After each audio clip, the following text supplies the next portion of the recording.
அண்மைச் செய்தி.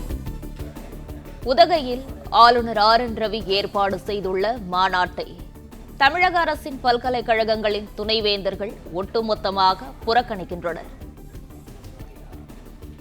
உதகையில் பல்கலைக்கழக துணைவேந்தர்கள் மாநாட்டை குடியரசு துணைத் தலைவர் ஜெகதீப் தன்கர் இன்று துவக்கி வைக்கிறார். குடியரசு துணைத் தலைவர் தன்கர் துவக்கி வைக்கும் மாநாட்டை தமிழக அரசின் பல்கலைக்கழக துணைவேந்தர்கள் புறக்கணிக்கின்றனர். பல்கலைக்கழகங்களுக்கு துணைவேந்தர்களை நியமிக்கும் அதிகாரத்தை தமிழக அரசுக்கு வழங்கும் மசோதா அண்மையில் சட்டமானது.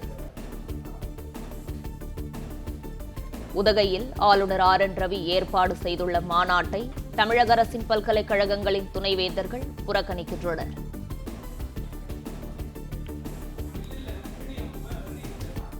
பல்கலைக்கழகங்கள் முழுக்க முழுக்க தமிழக அரசின் கட்டுப்பாட்டில் வந்துள்ள நிலையில் ஆளுநர் மாநாட்டிற்கு துணைவேந்தர்கள் செல்லவில்லை.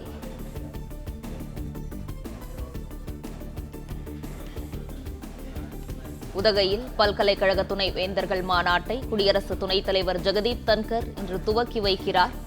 குடியரசு துணைத் தலைவர் ஜெகதீப் தன்கர் துவக்கி வைக்கும் மாநாட்டை தமிழக அரசின் பல்கலைக்கழக துணைவேந்தர்கள் புறக்கணிக்கின்றனர்.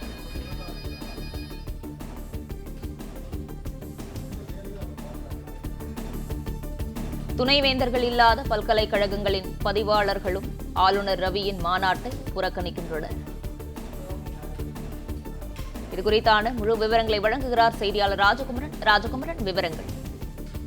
உதகையில் ஆளுநர் நடத்துவதாக அறிவிப்பு செய்திருந்த துணைவேந்தர்களுக்கான மாநாட்டை பங்கேற்காமல் ஒட்டுமொத்த தமிழக அரசின் கட்டுப்பாட்டில் இருக்கக்கூடிய பல்கலைக்கழகங்களின் துணைவேந்தர்கள் புறக்கணித்திருக்கின்றனர்.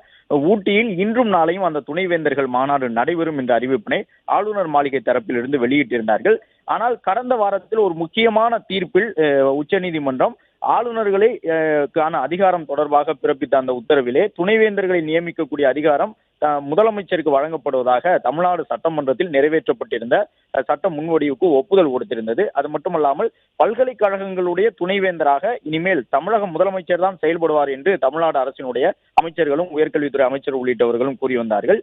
இந்த நிலையில்தான் ஆளுநர்களுக்கு இருந்த அந்த அதிகாரம் மாற்றப்படுவது தொடர்பான மசோதாவிற்கு உச்சநீதிமன்ற ஒப்புதல் வழங்கியதன் காரணமாக துணைவேந்தர்களை நியமிக்கும் அதிகாரமும் முதலமைச்சருக்கு சென்று விட்டது. அதே போன்று பல்கலைக்கழகங்களுடைய வேந்தராக இருக்கக்கூடிய அதிகாரமும் வேந்தராக இருந்து பல்கலைக்கழகங்களின் பணிகளை மேற்கொள்வது குறித்த அதிகாரமும் தமிழக முதலமைச்சருக்கு சென்று விட்டது. இரண்டு மசோதாக்களுக்கும் உச்சநீதிமன்றம் ஒப்புதல் வழங்கிவிட்டது. எனவே முதலமைச்சர் தான் இனிமேல் துணைவேந்தர்களை நியமனம் செய்வார், வேந்தருக்கான அதிகாரங்களையும் முதலமைச்சரே எடுத்துக் கொள்கின்றார் என்று தமிழக அரசு தரப்பில் அந்த தகவல் வெளியாகி இருந்தது. இந்த சூழ்நிலையில் தான் ஏற்கனவே பல்கலைக்கழகங்களுடைய வேந்தர் என்ற அடிப்படையில் கடந்த 2022ஆம் ஆண்டு முதல் தொடர்ந்து உதகமண்டலத்தில் நடைபெற்று வந்த பல்கலைக்கழகத்தின் துணைவேந்தர்களுக்கான மாநாட்டை இந்த ஆண்டும் நடத்துவது குறித்து ஆளுநர் மாளிகை தரப்பிலிருந்து அறிவிப்பு வெளியிடப்பட்டிருந்தது.